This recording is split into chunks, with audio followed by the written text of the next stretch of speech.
Halo teman-teman Women, kembali lagi bersama aku Jem. Hari ini aku bakal ngebahas lebih cuan mana sih antara reseller ataupun dropshipper.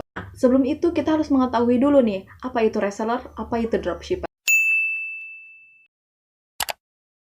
Menurut Kemenkop UKM, reseller adalah orang yang membeli produk dari berbagai pihak lain, bukan untuk dikonsumsi dan digunakan sendiri, melainkan untuk dijual kembali dengan tujuan untuk memperoleh keuntungan dari penjualan tersebut. Sedangkan dropshipper adalah seseorang yang juga menjual barang kembali, mempromosikannya, namun tidak perlu menyetok ataupun menyimpan barang.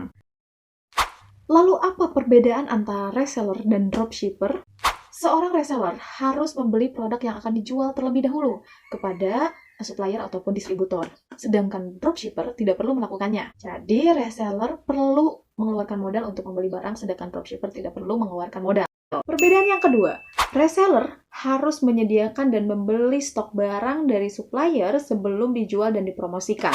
Sedangkan dropshipper hanya perlu menjual dan mempromosikan tanpa harus menyetok barang. Perbedaan yang ketiga, besaran modal.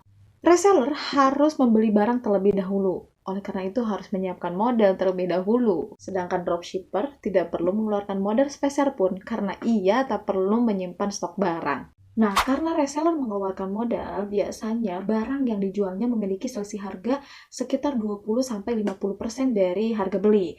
Nah, dari situlah reseller mendapatkan keuntungan. Namun, dropshipper tidak perlu menaikkan harga barang ataupun harga jual karena ia tak kehilangan modal. Lalu dari mana dropshipper mendapatkan keuntungan? Nah, dropshipper mendapatkan komisi dari harga barang ataupun dari barang yang sudah ia promosikan. Lalu bagaimana dengan profitnya? Nah, lebih untungan antara reseller dan dropshipper?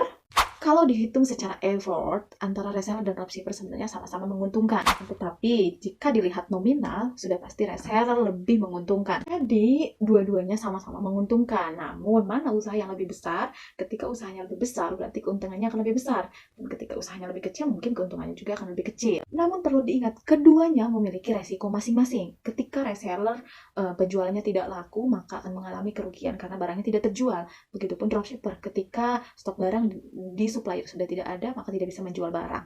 Nah, itulah teman-teman Women bahasan antara reseller dan dropshipper. Mana yang lebih menguntungkan dan mana yang bisa membuat Anda nyaman untuk melakukan usaha tersebut. Pilih dengan bijak sekiranya apa yang Anda butuhkan. Sistem kerja dropshipper adalah solusi yang mudah dan menarik dalam mempromosikan produk, sedangkan reseller adalah solusi yang mudah untuk mendapatkan keuntungan yang lebih besar. Jadi, pilih yang mana? Reseller atau dropshipper?